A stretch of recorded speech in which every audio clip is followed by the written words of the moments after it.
আজকে নিয়ে চলে এসেছি আরেকটি ভিডিও। দেখতেই পাচ্ছ দুটো ঘট আমি রং করছি। আমার বোন আমাকে এই ঘট দুটো দিয়েছিল। তো কালী পুজোর সময় প্রতি বছরই আমার দেশের বাড়ি যাই, সেখানে আমার একটি বোন আছে।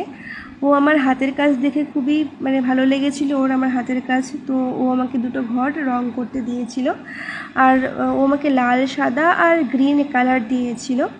তো আমি লাল আর সাদাটা ইউজ করলাম, কারণ গ্রিনটা ঠিক ভালো লাগছিল না। আর লাল সাদার তো আমি আমার খুবই ভালো লাগে লাল সাদার কম্বিনেশনটা। তো দেখো আমি এখানে কলকা ডিজাইন করেছি। তোমরা দেখে অবশ্যই জানিও যে কেমন হয়েছে। ভালো লাগলে লাইক, শেয়ার অ্যান্ড সাবস্ক্রাইব করতে কিন্তু ভুলো না। বোনটির তো খুব পছন্দ হয়েছে, আর আমার বাড়ির লোকও বলছিল যে খুব ভালো হয়েছে। তোমাদের কেমন লাগলো প্লিজ কমেন্টে জানিও।